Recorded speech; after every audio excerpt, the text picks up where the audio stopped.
আসসালামু আলাইকুম। নেটওয়ার্কিং কি সবসময় আসলে ক্যারিয়ারের জন্য বা জবের জন্য ইম্পর্টেন্ট, অন্য কিছুর জন্য ইম্পর্টেন্ট না? Always remember that networking is about helping other sometimes.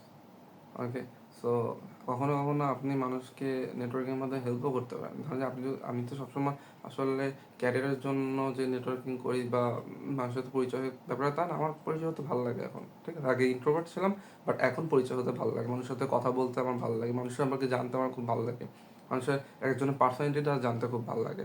So আমি যখনই কনভারসেশন করি কারোর সাথে, আমি এটুকু মেনশন করে ট্রাই করি যে কখনো যদি রক্ত লাগে বা ব্লাড লাগে যেন জানানো হয় বা জানাবেন। ঠিক আছে, আমি তাদের ব্লাড গ্রুপ রাখার চেষ্টা করি এবং তারা দিতে ইচ্ছুক কিনা। কারণ আসলে ব্লাড জিনিসটা এটা আসলে মানুষের একটা একটা উপকার করার মতো। ঠিক আছে, আপনি একটা মানুষের জীবনে একটা ভ্যালু অ্যাড করতেছেন, একটা হেল্প করতেছেন বিপদে। সো এটা কিন্তু আসলে সবসময় পাওয়া যায় না।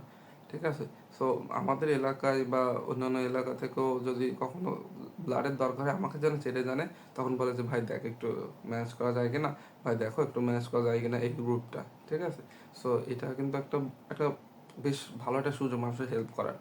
সামটাইমস আপনি মানুষকে হেল্পও করতে পারেন নেটওয়ার্কিংয়ের মাধ্যমে। ঠিক আছে, সেদিন আমার একটা ভাইয়ের ব্লাড লাগবে, তা আমি ব্লাড পাচ্ছিলাম না, যেহেতু এখন ডেঙ্গুর জন্য আসলে ব্লাড পাওয়াটা অনেক কঠিন হয়ে যাচ্ছে। কারণ যারা ব্লাড দেয় তারা প্রায় সবারই দেওয়া হয়ে গেছে। ঠিক আছে, সবাই আসলে দেওয়া হয়ে গেছে।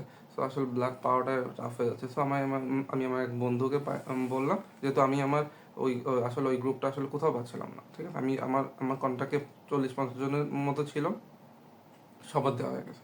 ঠিক আছে, সো আমি আমার এক বন্ধুকে বললাম, এখন সে কোনোভাবে একজনের সাথে ম্যানেজ করে দিল এবং তার সাথে কথা বললাম। পরে ব্লাডটা অবশ্য লাগিনি, কিন্তু এই যে পরিচয়টা হয়ে গেছে। ঠিক আছে, এই পরিচয়টা হয়ে গেছে। আর আমার মাধ্যমেই যারা যারা ব্লাড দরকার ছিল তারা আসলে খুবই রিস্কে ছিল। আর আমার মাধ্যমে পরে ব্লাডটা আসলে পরে নিশ্চিন্ত হতে পারছে যে না ঠিক আছে, ব্লাড আছে। মাঝে আরেকজনকে, তার একটা ইমাম সাহেবের খুবই, তার স্ত্রী আর কি প্রেগনেন্ট ছিল, তো বেবির জন্য বেবি হবে, সো ব্লাড লাগবে, বাট ম্যানেজ করাটা খুবই টাফ হয়ে গেছিলো।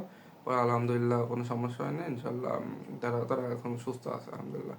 সো এইভাবে আপনি নেটওয়ার্কিং আপনি আসলে সবসময় যে ক্যারিয়ারের জন্য বা আপনার লাইফে যে জবের জন্য যে ইম্পর্টেন্ট তা না, সামটাইমস আপনার লাইফ সেভিংয়ের জন্য ইম্পর্টেন্ট, আপনার জীবন বাঁচাই দিতে পারে। ঠিক আছে, বা আপনি অন্যের জীবন বাঁচাই দিতে দিতে পারে।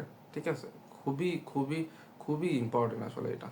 কারণ নেটওয়ার্কিংটা না থাকলে কিন্তু অনেক সময় বিপদে পাওয়া যায় না। ঠিক আছে, সবসময় বিপদে আপনি পাবেন না, আপনি আত্মীয় স্বজনকেও সবসময় পাবেন না, বা অনেক সময় চেনা জানা মানুষকেও পাবেন না, কারণ তারা অনেক সময় দূরে থাকে বা অনেক সময় হেল্প করতে পারে না।